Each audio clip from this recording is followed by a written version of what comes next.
Coming up on Places to Dump Prime Time. We're midway through the season, but the battle for the playoffs is just beginning. A new team moves into first place in the standings, while 3 long winning streaks are put to the test. One team looks to break a long-standing scoring record. Bishop Sycamore High School looks for their first win of the season, but the forecast is looking stormy. And what is going on at the Applebee's? All that and more next on Places to Dump Prime Time.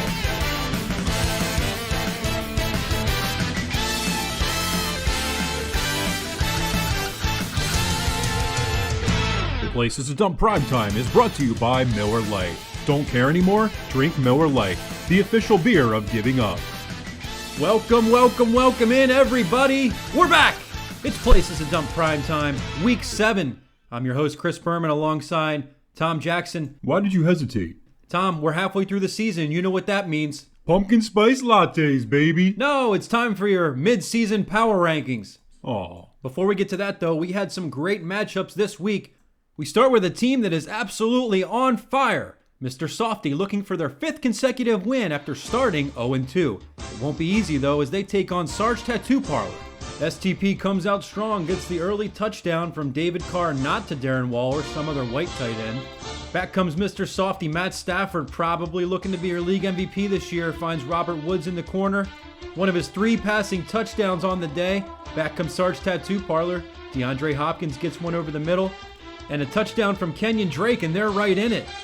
Mr. Softy, though, just too good. Matt Stafford, 1 pass to Cooper Kupp for a touchdown. Gets another one here. They take it. Their 5th straight win, 148-109. What's the G stand for? They've already got 5 wins, but taking on underdogs, a team looking for their 4th straight. This one was looking out of hand early, as what's the G stand for gets 4 touchdown passes from Tom Brady. You just saw 2 of them. Back come underdogs, though. How about Marquise, they call him Hollywood Brown. You know what I call him, TJ? Roly-poly touchdown scorer? No, touchdown. Big day for him, finally. And how about Aaron Rodgers? Just a ridiculous throw on 4th down there to Devontae Adams. There's 1 touchdown. Here comes a second one. This one to Marquise Valdez-Scantling, attorneys at law. And then the 3rd one to Robert Tonyan. Underdogs with their 4th straight win, 114-109. Can anyone tell me what's going on with Romo Stars? Well, it's only a 5-minute show, Blue. Losers of 2 straight, getting horrible play from Patrick Mahomes, taking on Yuck, which is never an easy task. Touchdown from Devontae Adams. Damian Harris, one of 2 scores on the day from him. Really, the only bright spot on the day from Romo Stars was 3 touchdown scores from Mike Evans. There's 2 of them. But Patrick Mahomes, just another horrible day from him. Only 206 passing yards, no touchdowns, 1 interception. Gets rocked on this play. These guys look like they're really in trouble. Yuck on the other hand, how about this play? Out of nowhere, Dearness Johnson goes for 146 and a touchdown. Great pickup by them this week. And that man Ryan, never a flashy guy, but always seemingly consistent. Deep on here to Russell Gage. Yuck. They get the win. They're 5-2.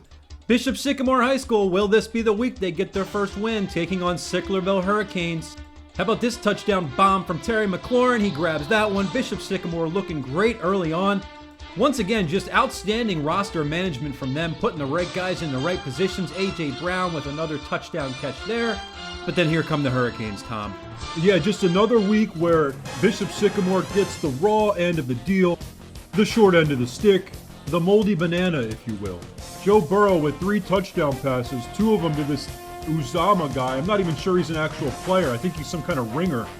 And then they get another lucky-ass touchdown here from Josh Jacobs. I mean, come on. Bishop Sycamore High School really deserved to win this one. They get boned again. Not Game Creek taking on Miller Time. Not Game Creek trying to follow up their record-breaking performance for points last week. Miller Time probably saw that and said, you know what, all those points looked fun. How about I try that? Lamar Jackson had 88 rushing yards in addition to that deep touchdown bomb. Cooper Kupp, 2 touchdown catches on the day for him. DK Metcalf goes up and pulls this one down against the Saints on Monday night. Takes it in for the score. This guy's a beast, Tom. DK Metcalf. Trust me, he eventually gets in the end zone. And then the Saints, it's the Fumble-Rooski! Eventually it finds its way into the hands of Alvin Kamara. He does the rest.